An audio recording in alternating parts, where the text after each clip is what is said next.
talking about it and when I was leading up to this, I felt that this, what you have created, is the next step in the world towards peace. I think that we've passed through many eras, but I really feel that this is closer to where we need to go. So I feel very honoured to be part of it. Just to give an introduction to Carmen, who will give you an experience of unity and how we can get even closer to understanding that, I wanted to set the context for that, the framework. And just to begin with, I want to share with you a story that comes from my cultural tradition, which is Jewish. I'm Jewish. And that is a story that was written from the Talmud from quite a few thousand years ago. And this story talks about what happens when if a person dreams of a river, a kettle, or a bird, that they will come close to peace. So what is this river? This river symbolises commerce. What happens in a river is that townships are created near rivers so that commerce can flow freely. So it's easy to have this sense of up and down, across, between.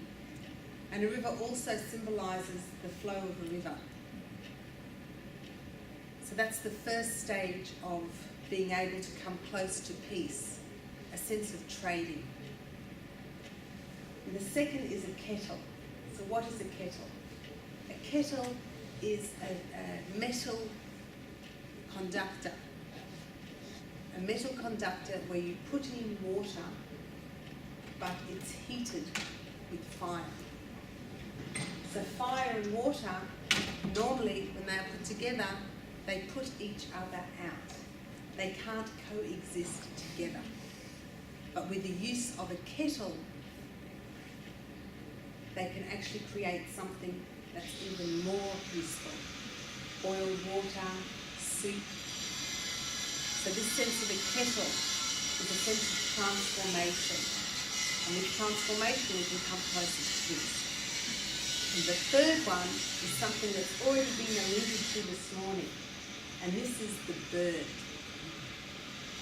And what is a bird? A bird is a creature, a natural creature that has feet, that is what do you want to do? Come a bit closer because I think you cannot really speak now. Yes. So a bird is a creature that has two realms. It exists in two realms. It has feet and it feeds its young and it makes its nest, its home in a tree. It's part of the earth. But it's also being given wings. So it goes beyond the earth. It travels beyond something that other creatures haven't got. So this realm of being able to go beyond as well as on the earth, this is transcendence. And this is the third aspect that will bring us close to peace. So this is a Talmudic saying. And I think that it's this level of transcendence that I know for me that's where I've been putting my attention on and being able to uncover and discover how that actually happens, how we can access that part of who we are and also in life, how we fly. And the reason why I have been invited to be part of this conference today is because of the journey that I have had with Indigenous people, with the awareness of Indigenous people.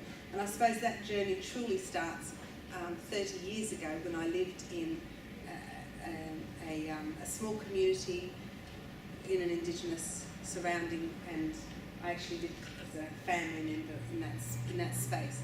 And my daughter's father is Indigenous, and it's been raising my daughter, seeing what it's like to be so close to someone who has such soulful spirit as being the strongest part, this level of transcendence, which I never really understood until I started to work with it in my work. And then I had this long-term experience and I wanted to further understand it. And that took me in my work to working with forgiveness. And forgiveness is not something that a lot of people are interested in learning how, unfortunately, at least not in Australia.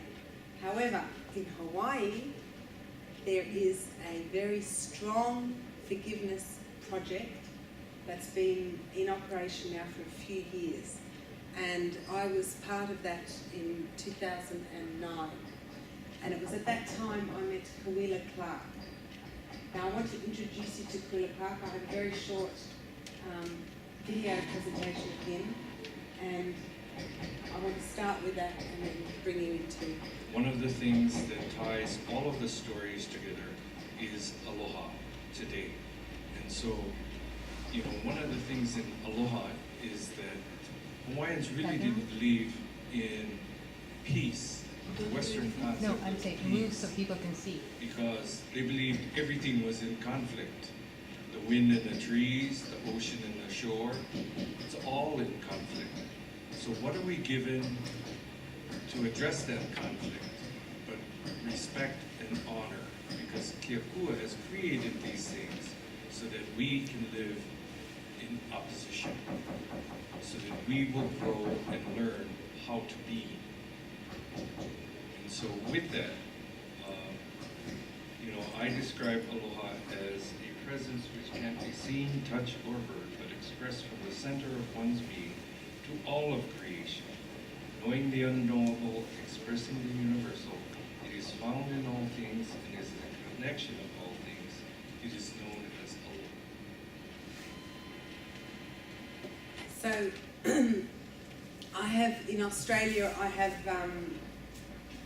co-founded a group called Holistic Practices Beyond Borders, and the majority are actually lawyers who are interested in working with appreciative inquiry, with forgiveness, with these concepts. But there isn't really a professional group or body that is interested in sponsoring opportunities for that. So we have created this space. And I was wanting Kawila to come over to give us some training in transcendence and how to be able to work with holistic practices. And Kawila suggested that I bring Carmen over. And when I was not disappointed at all, because we had Carmen, and we did 3 different conferences. One, a non-adversarial justice conference, which is the latest development in judiciary, where educators and lawyers from all over the world are coming together, not for alternative to violence or mediation, but looking at non-adversarial, widening the net of what it is to create a justice system that's not us against them. What does that look like? What's happening in the world at that time? So we presented there on holistic law. And it's in that context that we come to you this morning.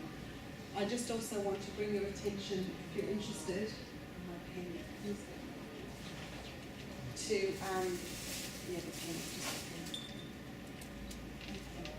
to this poster over here, if you want to have a look a bit later. And this poster has been created by, can you read her name? Ada Pecos Melton. He's a Native American Indian, and she graduated from a Native American Indian university in America in justice, criminal justice systems. And she's created this framework which spells out very clearly the significant differences between holistic style of justice and the more vertical or American style of justice. And I invite you to go over and have a look at that clearly, just to see the differences.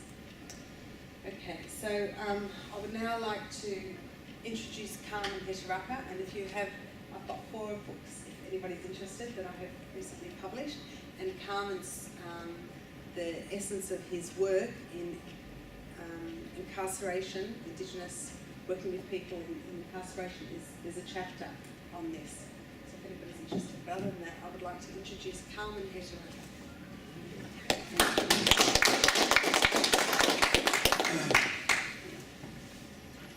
Wero hia ki papatūnuku, wero hia ki te tai, he tuhi marei kura ki te ao tūroa. Turu turu ana ki te tai, turu turu ana ki uta. Kōna tohu e toro he amakura. He kōrero tia nei, whakarongo ki te tangi a te manu e karanga nei. Tūi, tūi, tūtuia. Hui, hui, hui, huia. Huia i te kāwa i tangata i heke mai i Hawaii ki nui, i Hawaii ki roa, i Hawaii ki pāmama, hono ki wairua ti he wa mauri ora. Look, I would love to keep speaking my language. I'm not doing it to give you a circus act or anything like that, but I'm doing it to honour all of you from the bottom of my heart.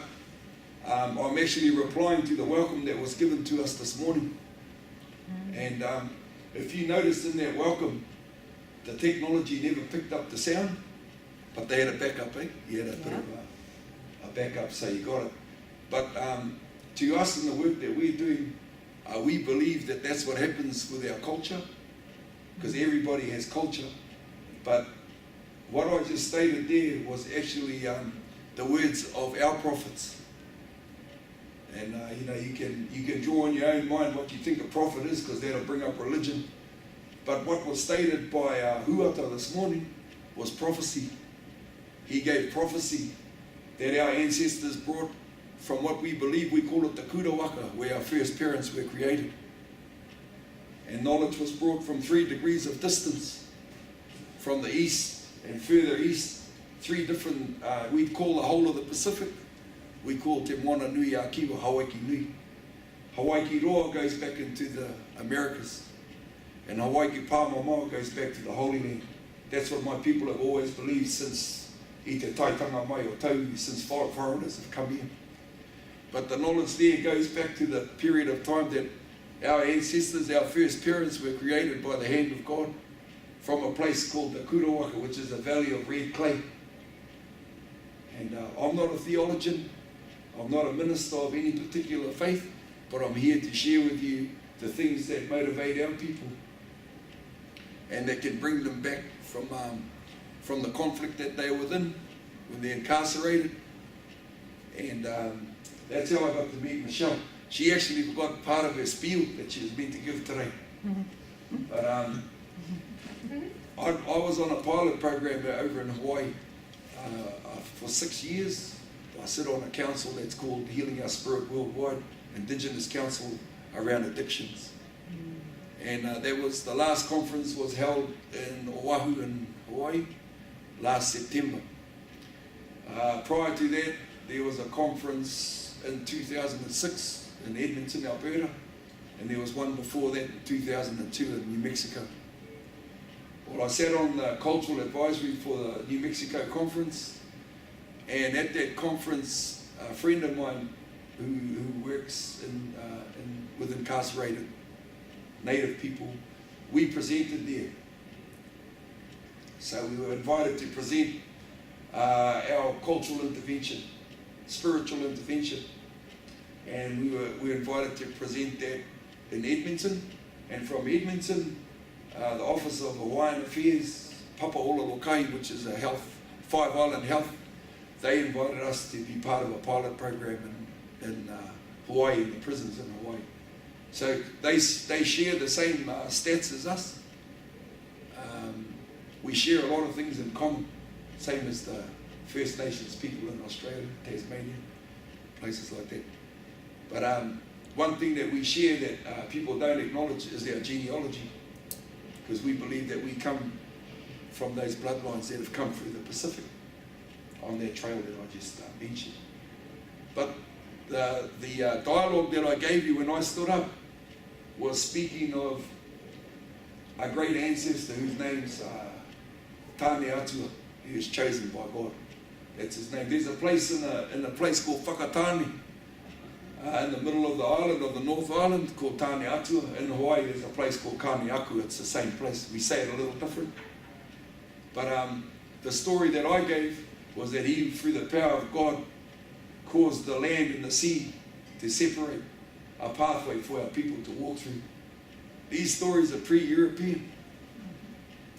In Hawaii, you all hear the stories of the same ancestor, Kaneakua, who hit a rock with a tokotoko, with a stick, and caused water to come from it. So, like I said, I'm not a minister of any faith, but when Tauiwi came to our shores, our people were familiar with many of the stories that they gave. So I wanted to share that with you. And that's why Kauila asked me to come to Australia, to Monash University in Melbourne to present. Because a lot of people don't understand that this non-adversarial justice, settling things without lawyers, big money, to resolve conflict. Actually, those models came out of Aotearoa. That's New Zealand's real name, is Aotearoa.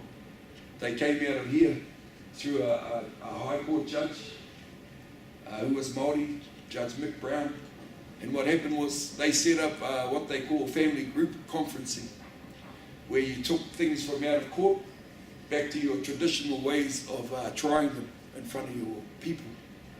So, you know, I've read things from you, Kevin, and I really appreciate you recommending that we go to a marae.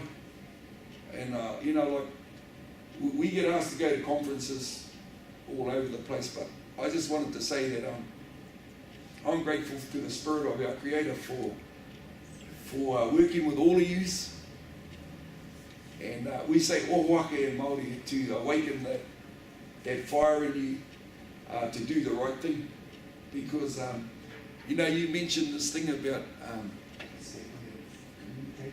Appreciative inquiry. yeah, sorry, my first language is Māori, and I love listening to the English language, how you use it. People from America, people from Germany, and I love the way you use it. It's very, very eloquent. That's what I think.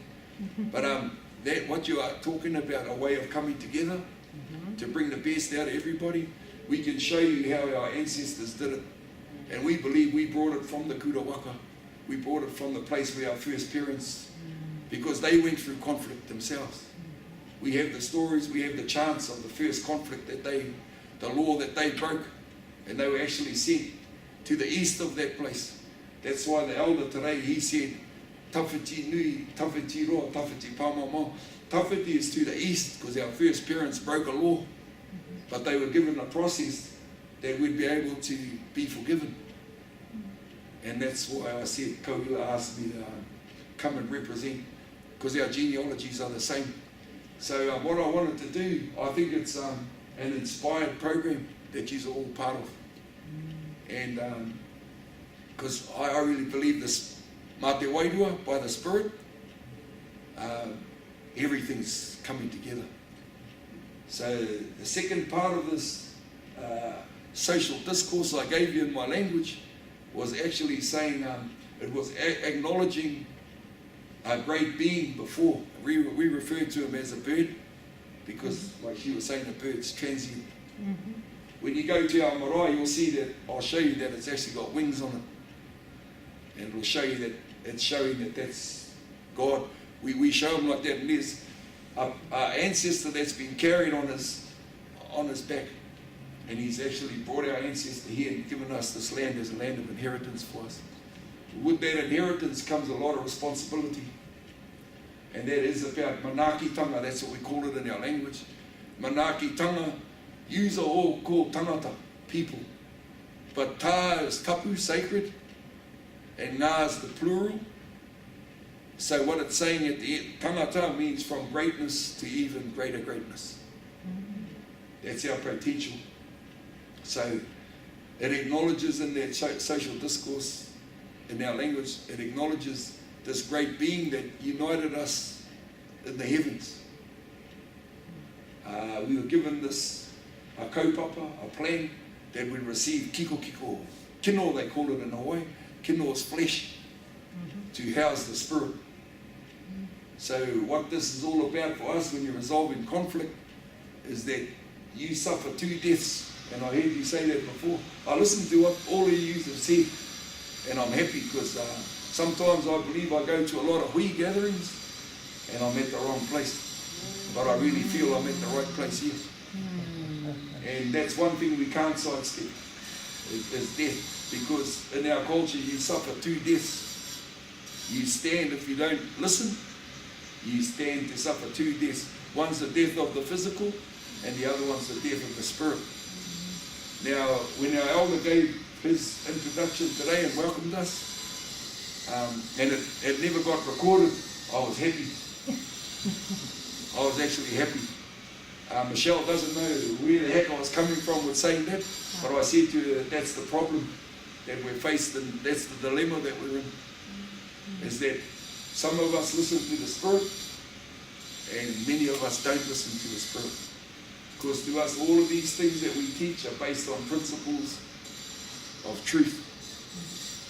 So truth is light to the Māori people. Truth is light, and light is spirit. And you know it. And if you turn away from that, that's where you get all of the stuff on the dark side there. And we call that pauri, po uri, uli. Over here I said to them, that's a Māori name.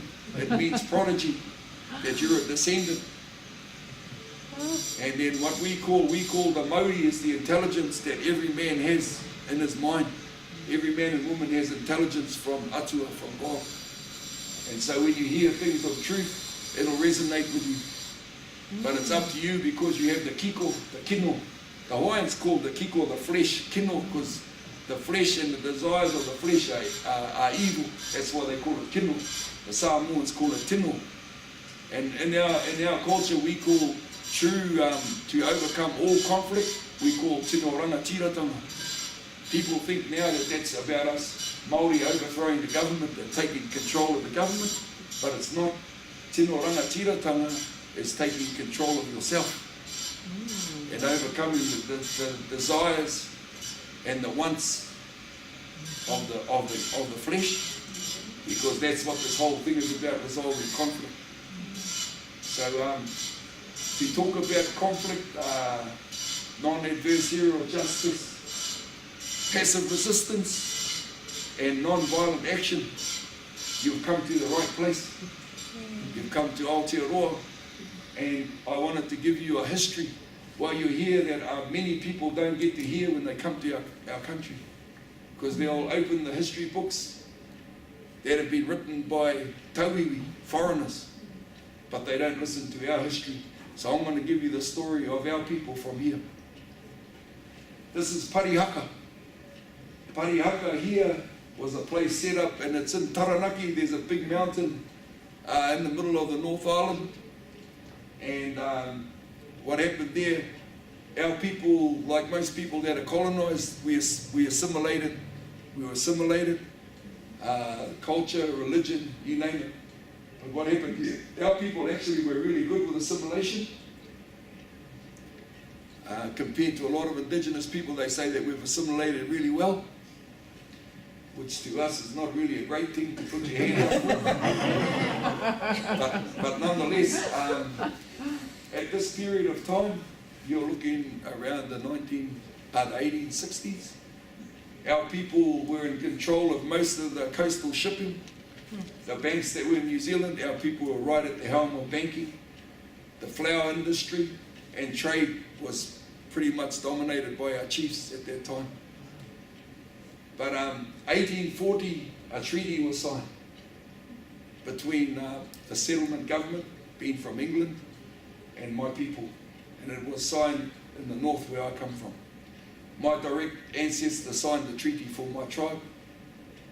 And as we get into it, you'll get to see. But in round about 1843, things kind of turned bad, where land was being sold already in England and Australia, and the government was planning and selling plots of our land. And what it caused was it caused a war amongst our people, conflict. And so I want to acknowledge you, sister, because Michelle sent me one of your interviews on YouTube, and I heard you talk of when this lady asked you, where did you come from? You spoke about displacement and a place of war. So I really want to acknowledge all of you here that have come from those seeds of displacement and war, because everybody's got a story. Probably no one greater than my sister sitting here. And I wanted to acknowledge that, and I wanted to acknowledge our matua, our elder who welcomed us. Because prior to the English coming to this country, his people were slaughtered too. You see, that's prior to foreigners coming. But nonetheless, they still brought everything that was around Wahaurongo, which is about peace and unity. And that's why I really wanted to be able to reply to that elder when he welcomed us. He opened his mountains, his rivers, all of their sacred places and their meeting houses to us. So when Captain Cook, one thing he said about our people was that we were a peculiar people, because our wealth wasn't measured by what we owned, but by what we gave. And that's what that elder was doing today. So you want to talk about, yeah, appreciative inquiry. There you have it right there. So you have to tell the story of Parihaka to talk about non-violent action, because what happened was, as they set up this town, this man here, if you press it again, his name will come up. His name's Te Ua Haumene. Press it again. Well, what happened was, the government up north, when things turned bad in the early 1840s, was my people went to war against the English. Well, the English actually went to war against them. The first government was in a place called Kororareka. That's right where I'm from. So it's called Russell in the Bay of Islands. And what happened was, our people weren't happy because the government was putting up flags. At that time, the French were trying to get into Aotearoa, the English, and the Americans.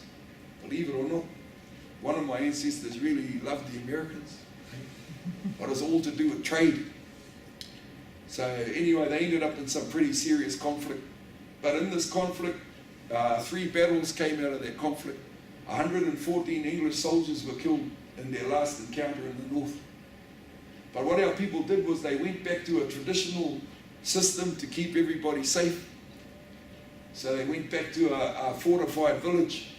And what they did was they dug in there, because the English had big cannons. They had some of the latest technology around killing people of that period of time. They brought in these new rockets. The Congreve rocket was brought in. All these different new tools to kill us were brought in here. Now what happened was, they were unsuccessful. Our people ran them all around the north there. So they were carrying big guns. They had to put in railway tracks to move these big guns. And what happened was, under Governor Fitzroy, they ran out of money. And England wasn't very happy, because the colonial rule had run them broke here. So they moved the government to Auckland. So a lot of you would have flown into Auckland, I guess. So Auckland, there wasn't any wars for quite some time, but what they did was, the English were bringing in troops until there was 12,000 troops brought in. And then they went up the Waikato, which is down the middle of the island on my father's side, and they attacked the kingitanga, because the Māori had a king, just like King Kamehameha. Okay? Now, Te Ua Haumene, at this period of time, he brought back a traditional way of trying to get our people to deal with this conflict. Because what our people saw, inevitably, was that we were going to be exterminated. Okay? We weren't rocket scientists, but you could see if 12,000 people were employed to come in and to go right through the Raupatu, they call it in history now, down the Waikato, that we were looking at extermination. 12,000 people were brought in to fight less than 2,000 Māori warriors. And those confiscations, over 1 million acres was confiscated, and then they went into Taranaki, where this Parihaka is. So this is after our people had assimilated and we were doing really well in peace. That story is not told in New Zealand. Okay, so Te Ua Haumene, he preached this good and peaceful, because he preached from 2 different ways. ancestral knowledge of peace and Christianity, which to our people were like this. There was no difference. They were interwoven. Okay, sister. So what he did was, keep going. This was his saying. This was his proverb. Be not concerned about your own village, but about your whole land. That's missing off there, and I don't know why. It was there the other day when I had a look at it. But that's what he talked about. And then he organised peace meeting with all the tribes. Because in the north, my ancestor, Te Ruki Kawati, who fought the English, we're the only people that resisted imperialism and who weren't tried and hung. We're the only ones in that period of time who never faced the gallows. And the reason for that is because our people were right. They were righteous. They were protecting their land, their wives, their children, and their rights and protocols of worship. So the government acknowledged that, and they never hung Te Ruki Kawati, Poneheke, and the leading chiefs that were over them, Pomare. But that's my bloodline on my mother's side, my family. Now they come right into Taranaki. They tried to kill all the kingitanga, but they never. That's the Māori king. So he called the meeting. This is the first Māori king. Potatau Te Wherowhero on the left. Keep going. You keep going. Just keep clicking, and I'll do this right here. Okay, if you stop right there. Potatau, if you have a look under there, Potatau, if you go back 59 generations on Potatau Te Wherowhero's bloodlines, you'll come to the same ancestors of King Kamehameha the first from Hawaii. You'll come to a man known as Rata, who they call Laka, a man called Wahiaroa, who they call Wahialoa, and to a common ancestor of all Pacific people whose name is Tawhaki. Tawhaki was a prophet. Wahiaroa was a prophet. Rata was a prophet. So they came from those bloodlines of people that we call matakite. We believe that they communicated with God. That's what we believe. That's how we got to be here. We weren't lost on the ocean. Like a lot of people have said, people have tried to tell us where we come from. At the Papa Museum in Wellington, they're telling us we're from Taiwan. And I tell you how you know Māoris aren't from Taiwan. Because we brought the food that we eat, and the kumara is our most prized possession. And they'll do a lineage of that kumara, that's a sweet potato. You'll find it growing wild on the isthmus of the Panama, North and South America. And then you'll find it also in the tombs of Tutankhamun in Egypt. Now, we're big on that kumara because that tells us the story of where we come from. And there's no rice here. We don't eat rice. Plus all of the herbs and spices that our brothers from that part of the world, they're awesome at those things. We have nothing.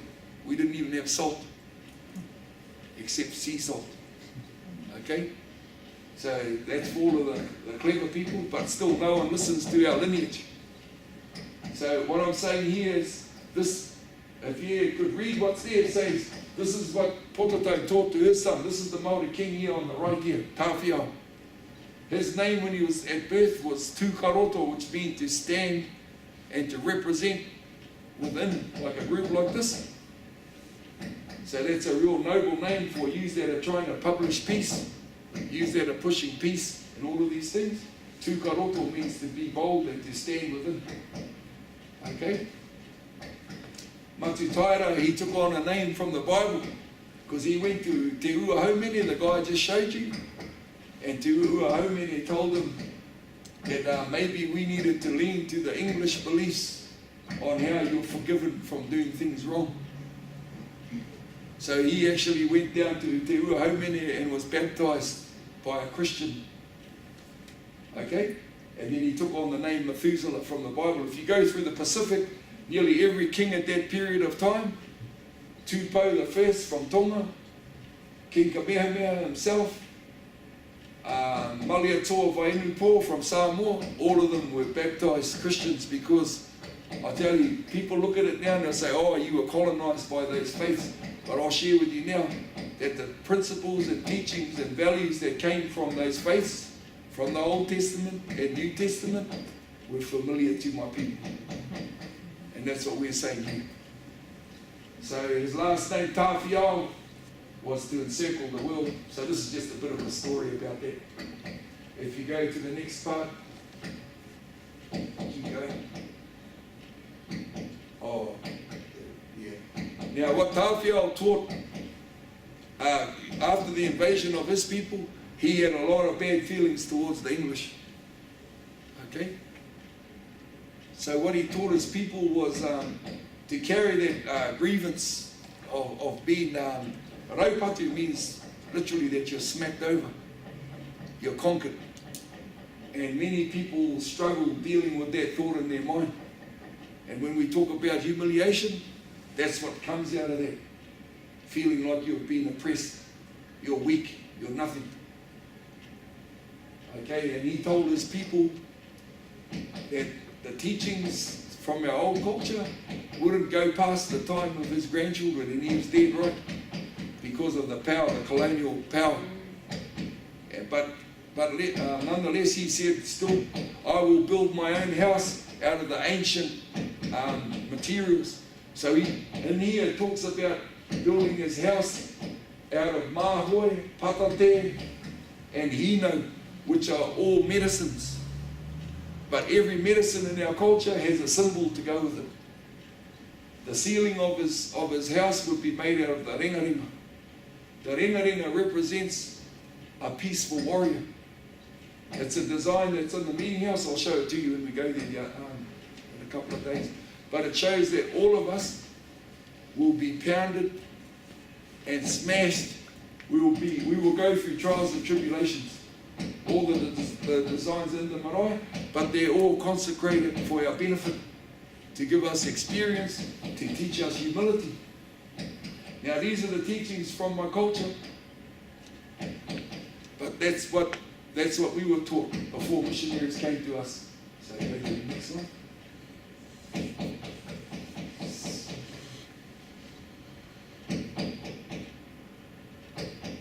And now it's gone and done the ultimate of what technology does. Because this is pretty important, what happens after this. But I can do it without it because our people didn't use these things anyway. Now, in Taranaki, that city that was built had its own hospital by our people. It had its own bank, it had its own bakery. It had its own autonomy.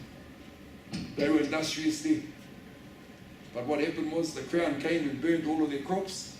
See, if you tell us the most New Zealand kids in schools, they don't even know what you're talking about. It's our history that's been hidden from our past by social design. We talk about pedagogy. There's nothing wrong with pedagogy. It's just a way of teaching.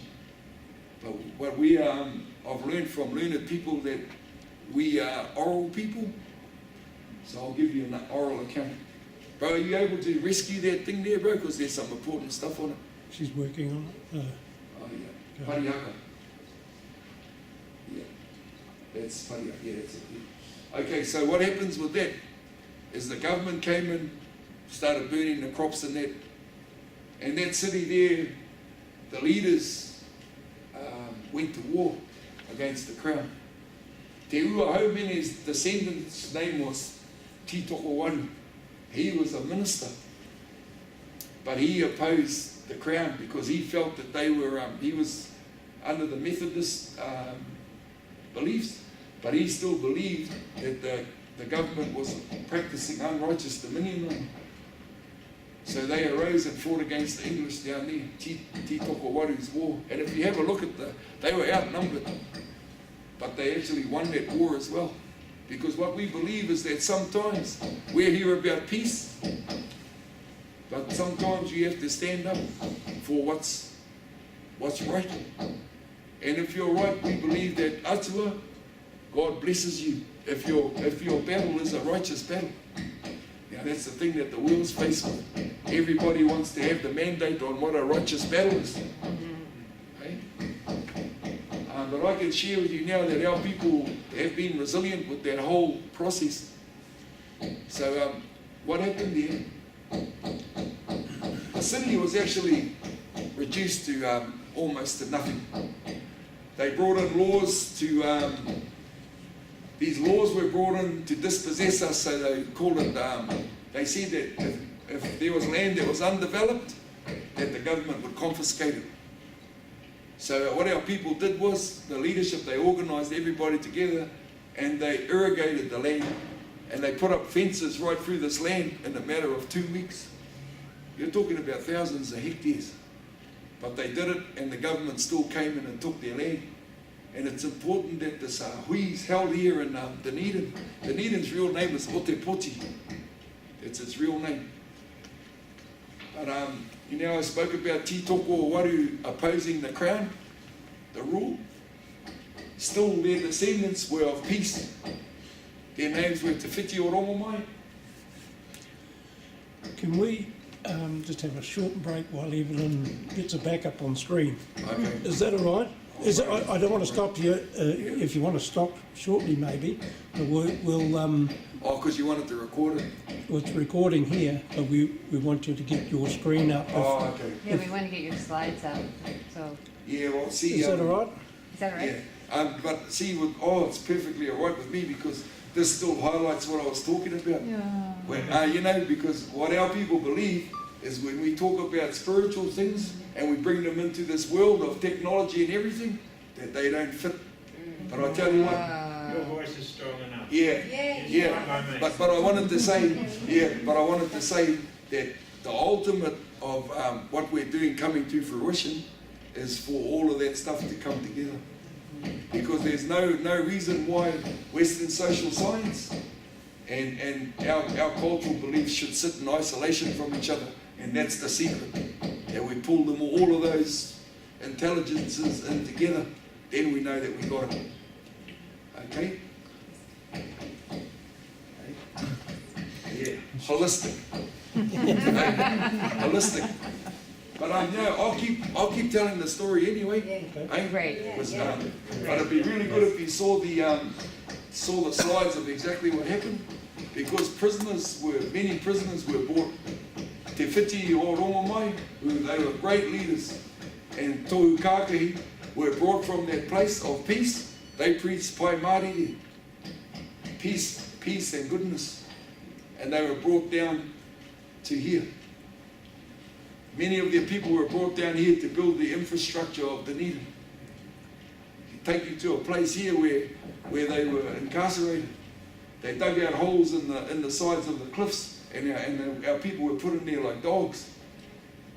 You know, not many people know that. They'll pass by that place there where there's a gate, and they'll wonder what there's a gate doing at that place. But that was the gate to the prison that they were put into. See, because we use all of this, because even though that happened, our people still stuck to being being passive and peaceful. Because our prophets, our leaders, told them that the time would come where we would, where it would all come to fruition if we stuck to being peaceful. So if we are on that, sister, am I able to drive that from over here somewhere? Or it has to go off that one? We can rearrange it quickly now. Oh, okay.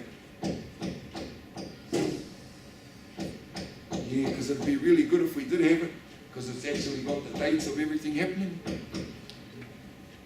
And it actually comes right into a period of time where